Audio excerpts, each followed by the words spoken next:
Hello, everyone, and welcome back to another edition of The Odds Honest Truth. I am Craig Orbanoff. You can follow me on Twitter at Seagorbs94. This man right over here, that's Rich Wilhelm. You can follow him on Twitter at Coda522. But really, the place you want to make sure that you're following along is at Odds Honest Truth on Twitter, because that's where we give out all the picks and plays every single day to keep you cashing tickets every single day of the week, pretty much, Rich. I mean, you've been on fire lately. Or we've been on fire lately, mind you, with the NBA, with the NFL, and we'll start sneaking in some NHL plays as well, from our man Matt Bernier, who will be joining us a little bit later on in the show to talk some sports action. But yeah, make sure you're following along at Odds Honest Truth on Twitter. Thank you so much for doing so. And if you haven't checked us out yet, if this is the first time, what are you waiting for? Go hit that follow button. It's great. While you're at it and hitting those follow buttons, make sure you follow along on YouTube and iTunes or wherever you listen to podcasts. Make sure to like and subscribe. Give us a nice rating. It helps the show out. And drop your picks down in the comment section below. We're giving out winners left and right. You might as well share your plays with us too, so that we can cash a little bit, because the more money in the bankroll, the more picks keep coming, the more fun we're gonna have. All right, guys, it is just about NFL Week 9. We are recording this show on 9/16 on Wednesday evening. Tomorrow night, the New York Jets, the New York Football Jets, Rich is repping the hat, face off against it's going to be a beatdown. It's the Indianapolis Colts. We don't know they just beat the Bengals, Craig. So, I mean, keep the dream alive. They did just beat the Bengals. I think that was a bit of a fluke, but let's just get into it. Let's talk about this game for a minute. For anyone listening at home, Rich and I are Homer Jets fans. I haven't predicted a singular Jet game right this season, so take everything I say with a grain of salt. But for the life of me, I can't figure out how this team is going to have a repeat offensive performance like they did against the Bengals. I think they just kind of got lucky. I think certain things worked for them. Maybe it was the magic of being at home. I don't know. Young quarterback, injured team on the road against a pretty solid football team in the Indianapolis Colts. To me, doesn't add up to a successful Jet victory. The spread right now is 10.5. It's exactly what it was against Cincinnati, and the Jets did pull out a win there. But I don't know. I got a strong feeling in my gut here that the Jets can't squeak this one out. So, I mean, essentially, if the Jets want to win this game, it's going through two players, and that's Ty Johnson and, of course, Michael Carter. I mean, Michael Carter, offensive player of the week as far as, with the rookie performances. And then Mike White was the offensive player in the NFL, led the NFL in passing, was the Nickelodeon player of the week. I mean, he got slimed. It was all fun and games, right? So this is a weird feeling for a Jets fan, because obviously we want Zach Wilson to be the heir apparent. We want him to be the guy going forward, and obviously I think he will.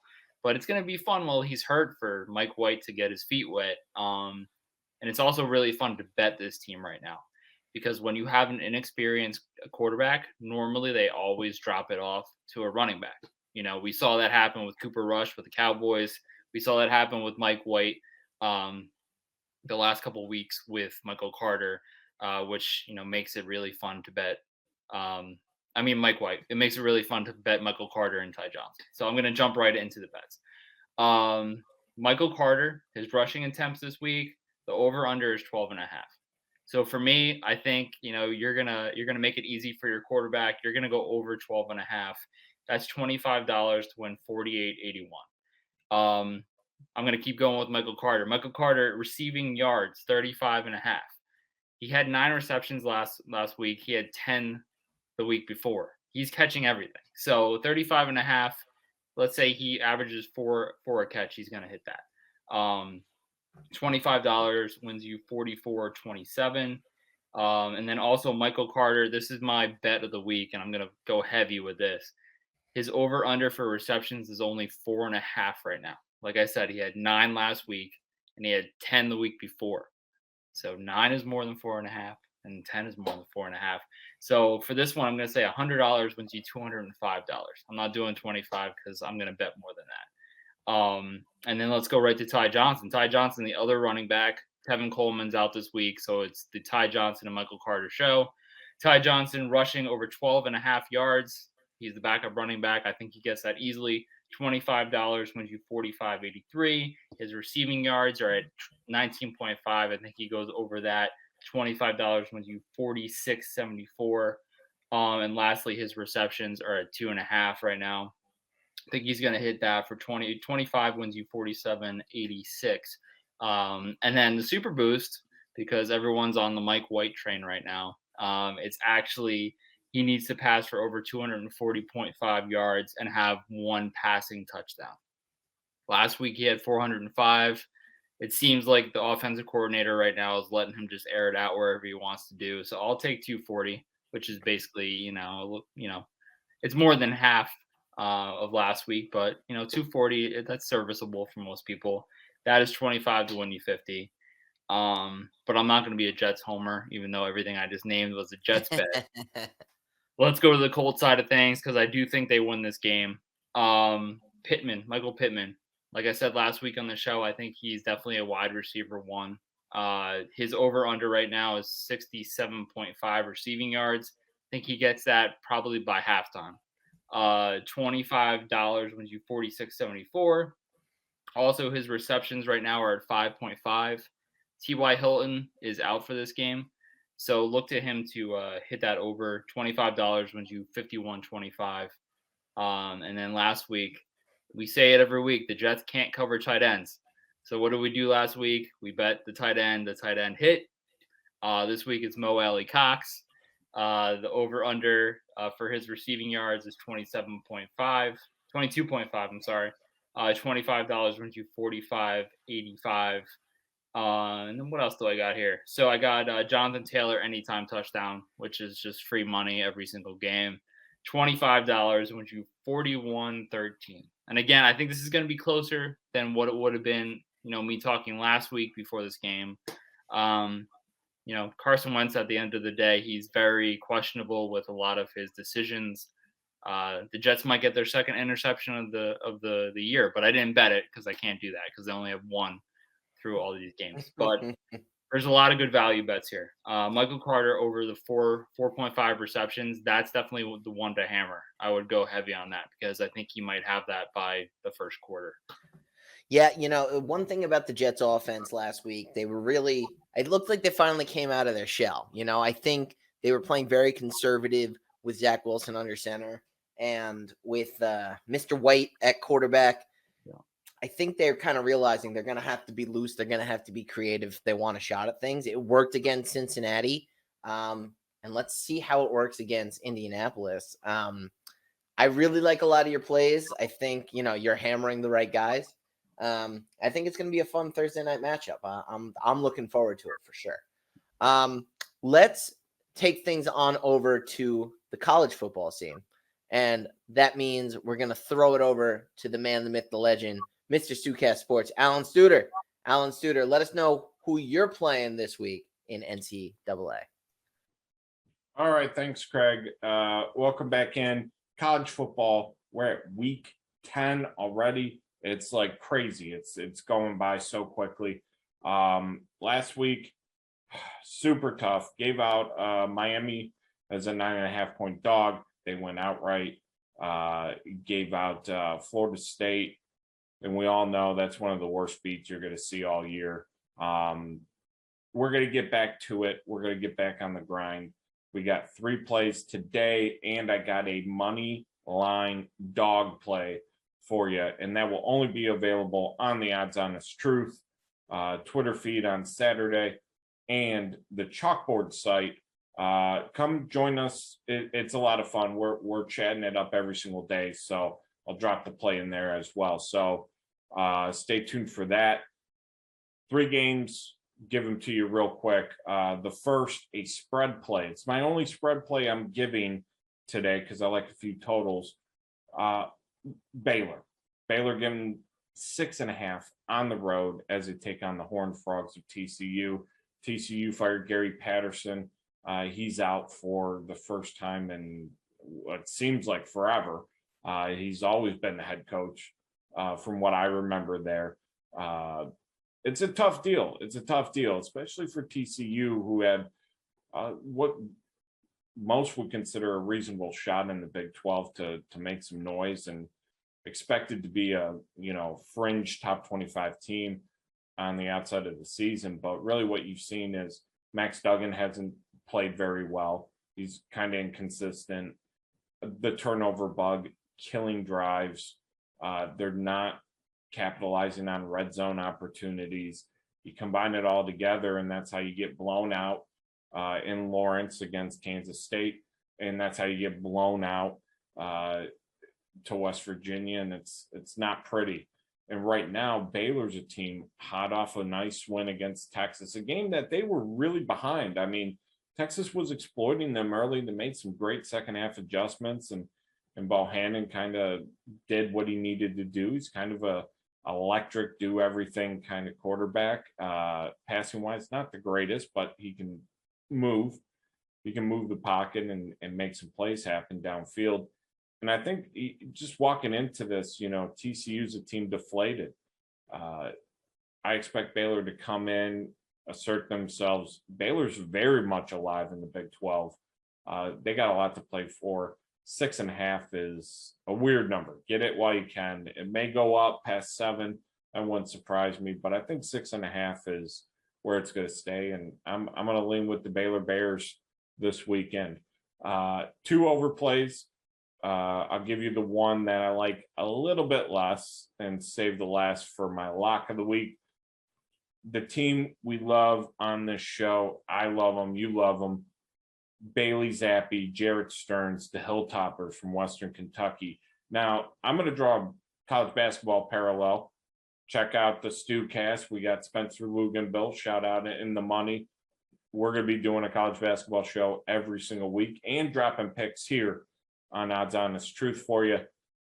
But the thing I like about college basketball, there's certain teams, in Eastern Kentucky, Citadel, teams that just go one way. They don't play a lick of defense, but they just want to get that ball back. They want to push the tempo, push the pace. In this game, you got 2 of those teams. Now, you've seen the Western Kentucky lines drop a little bit. A few weeks ago, it was at 76 for the total. Last week, it was 72, and they haven't even come close. And so Vegas, what they do is they go, okay, well, they're not hitting the totals. We're going to bring it down a little bit. Middle Tennessee is a team that can go. They can score points. Last week, they kind of took their foot off the gas and still scored 35 against a woeful Southern Miss team. I think Western Kentucky consistently every single week is going to get you 30 to 40 points easy. That's a given. Middle Tennessee is a team I think that can get you 30 to 40 points every single week as well. Even though their starting quarterback dinged up, he may not be playing the backup. He can make some stuff happen with his legs. Over 70 yards rushing last week. I think he can do the same here. I think you're going to see a lot of scoring. Wouldn't surprise me if this is one of those Virginia BYU games where you're approaching the total at halftime. Wouldn't surprise me one bit.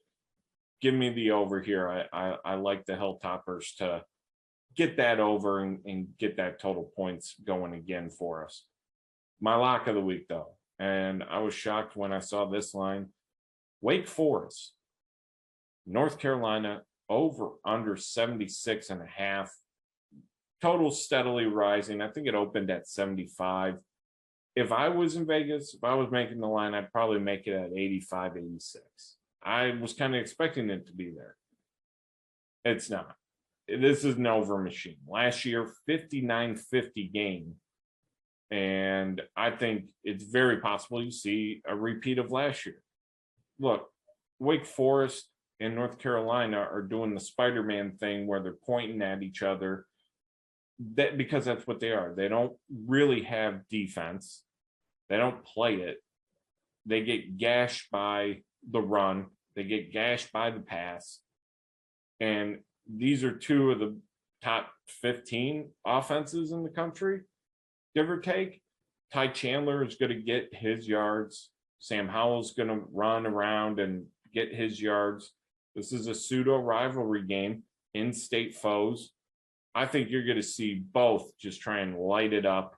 Sam Hartman's going to have a day. Sam Howell's going to have a day. And let's go with the over because I think you can get it here. That'll be my lock of the week. Stay tuned Saturday. Remember, I got a money line dug for you.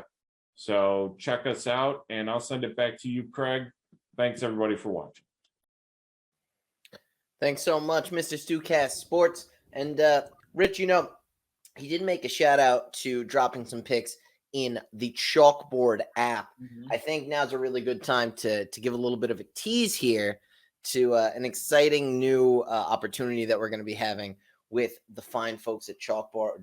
Chalkboard is a really, really exciting brand new app for sports bettors and basically anyone kind of interested in keeping track of their bets and being able to share and communicate with like-minded people or diverse-minded people as well, because that's really how you can get some of those best bets in is by getting opinions from all over the place. So this is my phone right here. This is the Chalkboard app. It's got all the spreads, all the morning lines, all the over-unders. We'll be going through this all in much more detail in later shows. And we'll also be tweeting out at Odds Honest Truth the link to join our Chalkboard community. So keep an eye out for that. It's a really, really fun way to share your picks and plays and track how you've been doing this season. The Odds Honest Truth handle is like through the roof in terms of the tracking because that's how many winners we've been giving out lately. But we're really excited to start working with them soon and give you guys some more information about it. Rich, anything you want to add on Chalkboard before you give out Mr. John Hazlett's picks, who couldn't join us this evening, but sent in some plays? Well, I mean, big shout out to Ted. Big shout out to Andrew from Chalkboard. We talk to those guys almost every single day. They have a really great product here. Next week we're gonna dive into it. We'll have it on the screen so you guys can physically see it. But the best part of Chalkboard to me is I made every single bet that I said on the show so far. So what is this? Our 7th show or 8th show? Whatever it is. It shows me in Chalkboard that the bets we gave out, we're up $1,400 on the year.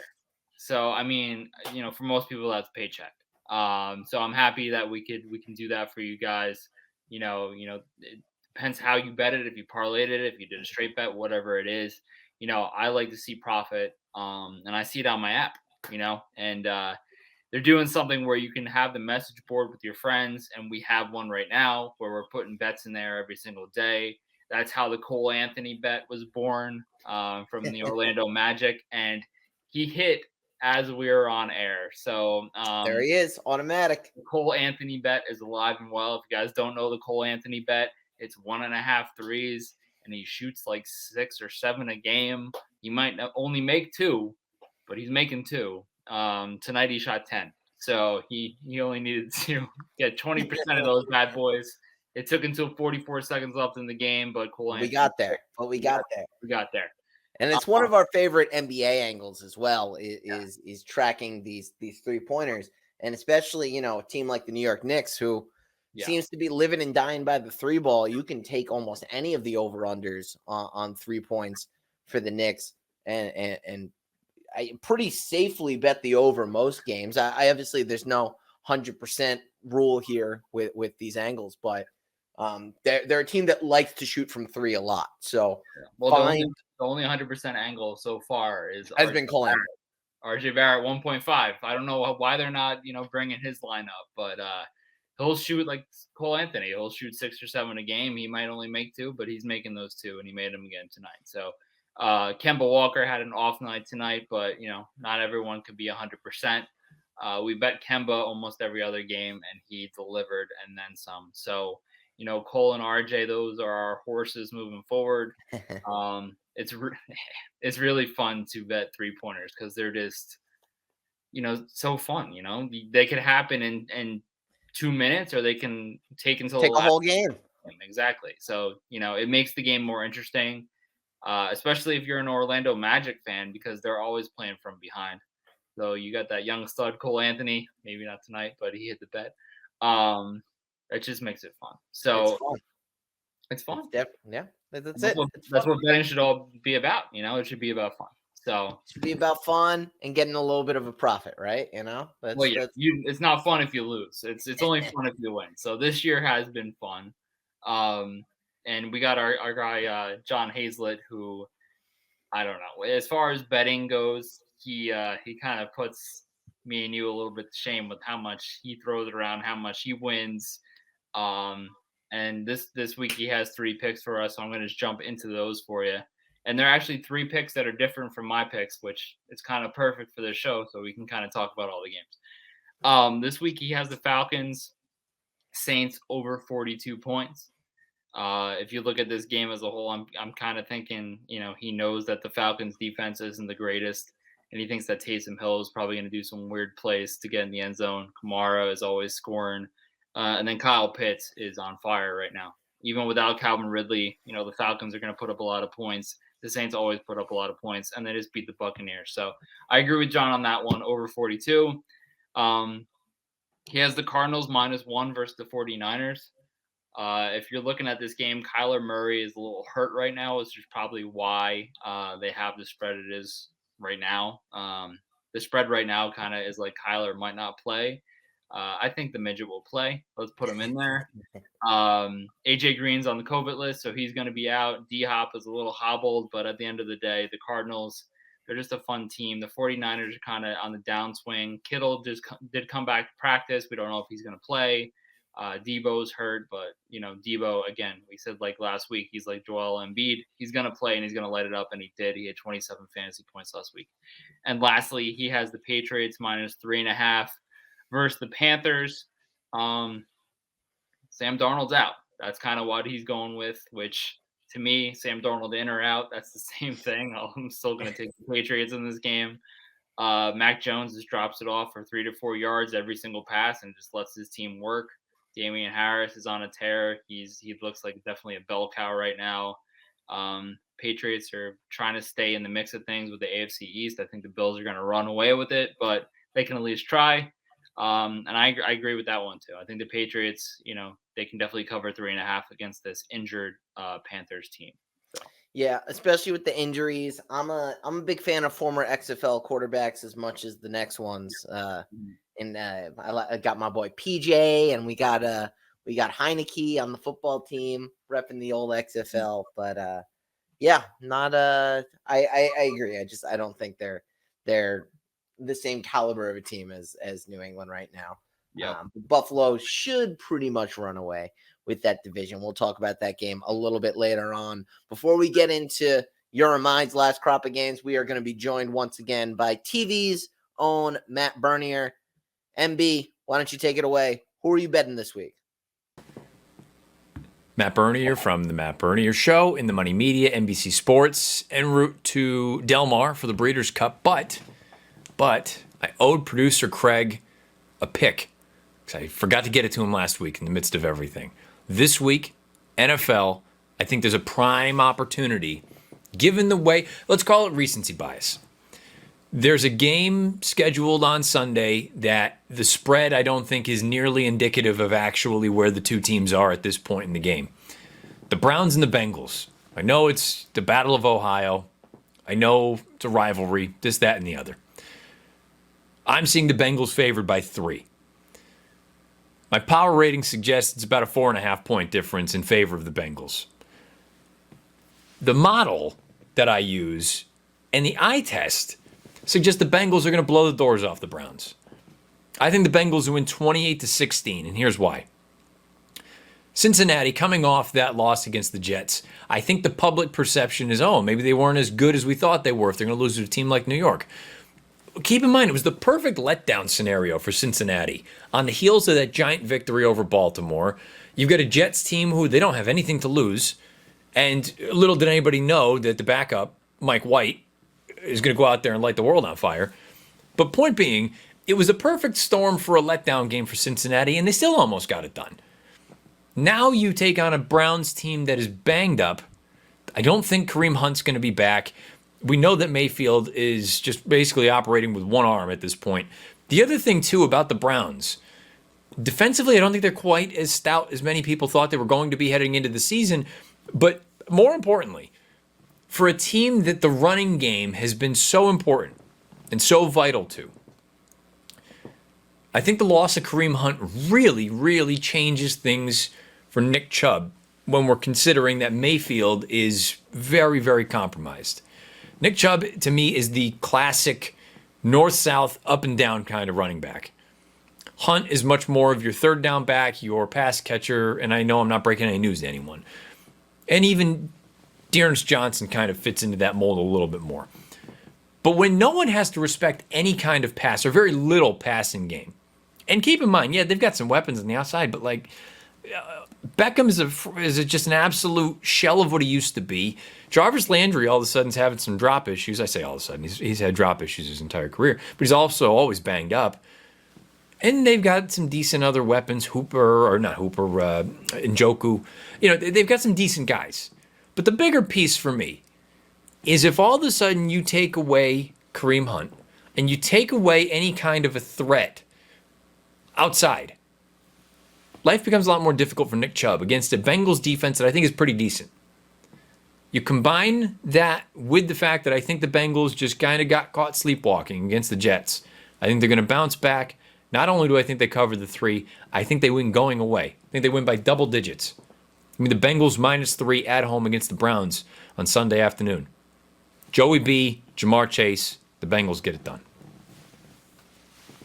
Thank you so much, Mr. Bernier. And I think he hit the nail right on the head. That was all the makings of a trap game for the Bengals last week against RJETS. I'll take it. Yeah, I mean, I'll take the win as a Jet fan for sure. But I think it's the ultimate opportunity to bet them on a short line and make a lot of money. I think Joe Burrow's the real deal. I think the AFC it might end up running through Cincinnati. I think they're that good. It just, they slept on the Jets. They'll never make that mistake again. It's a young team. They learned a lot from it. I think the Bengals are definitely the real deal. For sure. Rich, you got 4 different games than what's been talked about so far tonight. Let's dive right into it. And I know you start off here with our crosstown rivals, the New York Giants, facing off against the Las Vegas Raiders. What direction are you heading here?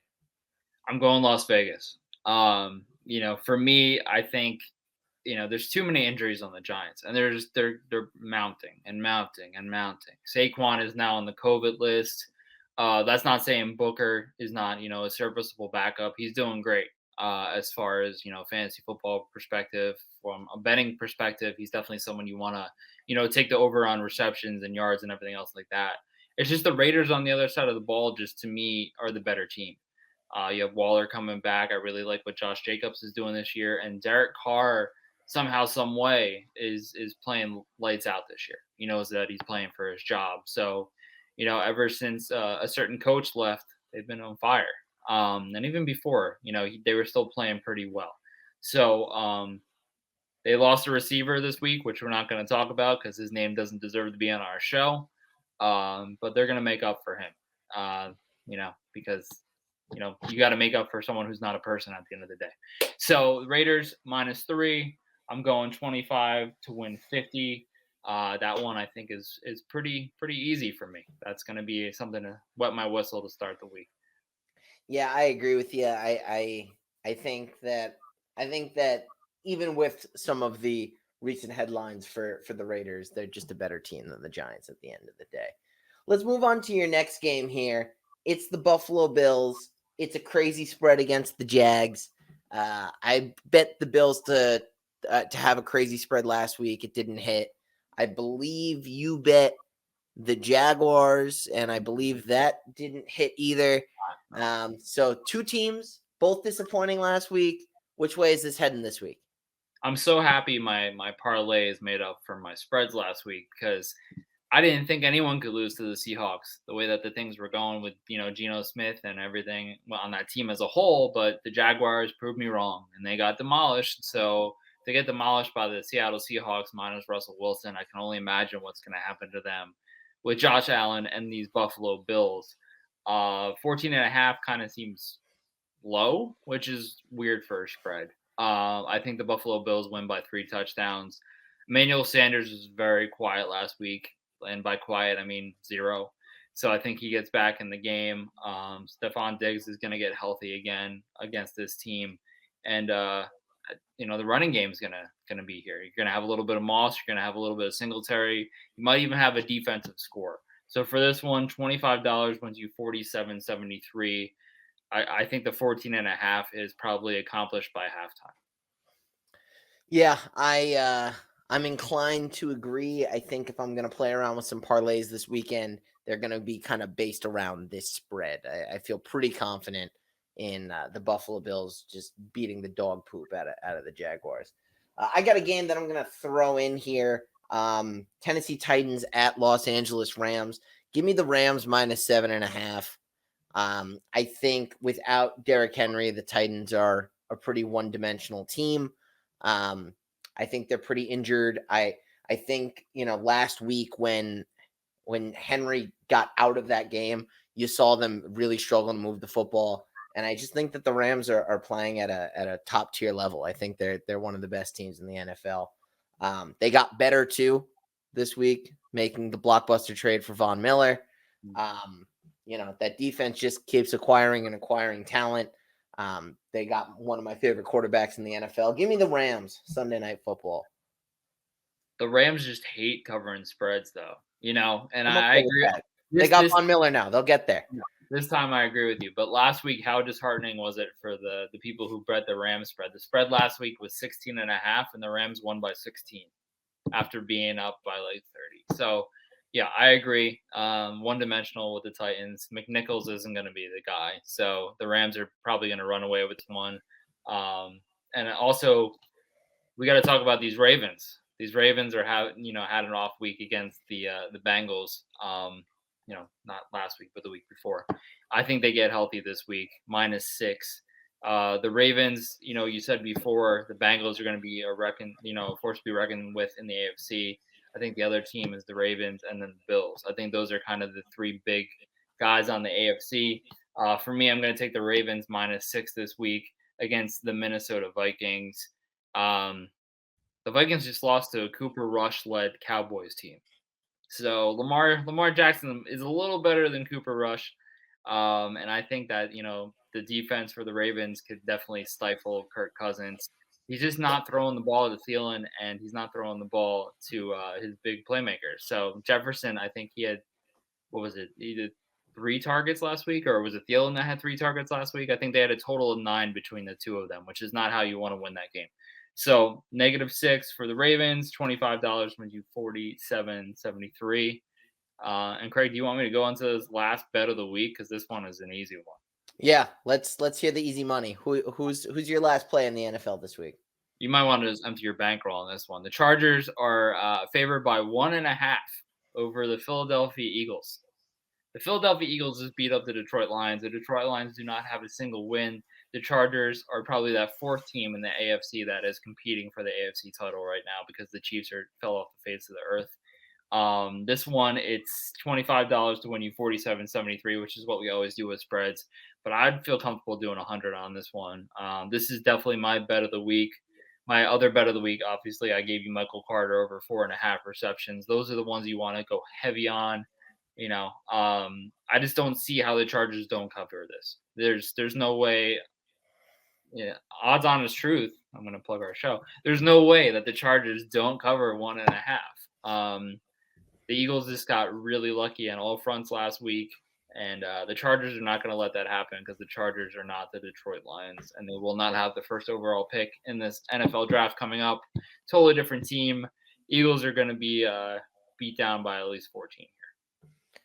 Yeah, I'm inclined to agree with you. I think that the Chargers are a pretty legit squad. The Eagles faced a just god-awful team last week. I don't expect a repeat performance out of Philadelphia. Give me the Chargers -1. And all that said, that's going to do it for this week's show of Odds Honest Truth. We want to thank all of our contributors tonight: Alan Studer, John Hazlett with the remote picks. Matt Bernier for coming on the show and getting a pick in there while he's traveling for the Breeders' Cup. Also coming up this weekend, in addition to this bad boy that I'm working on for the day job, TCS New York City Marathon on ESPN2. Why not? Let's plug it. Let's give all the plugs away. Might as well, man. It's our show. Let's go with it. Exactly. We might as well talk about it. A lot of fun. Thank you so much to all the fine folks at the In the Money Media Network. Peter Thomas Fornatel, Jonathan Kinchin, Drew Coatney. I'm probably forgetting someone, but that's okay. We have a lot of fun on the In the Money Media Network. And also very excited to welcome in Chalkboard next week in a little bit more detail. Talk about all the latest and greatest going on there. A lot of fun. Make sure you follow along on Twitter at OddsHonestTruth, at Seagorge94, at Coda522 for all the up-to-the-minute plays all weekend long, every day, really. I mean, we're giving out picks almost every single day, and they're cashing. They're cashing. Keep getting that bankroll up and up and have a lot of fun doing it. That's going to do it for this week's show. For Rich, I'm Craig. This has been the Odds Honest Truth, and allegedly, that'll do it.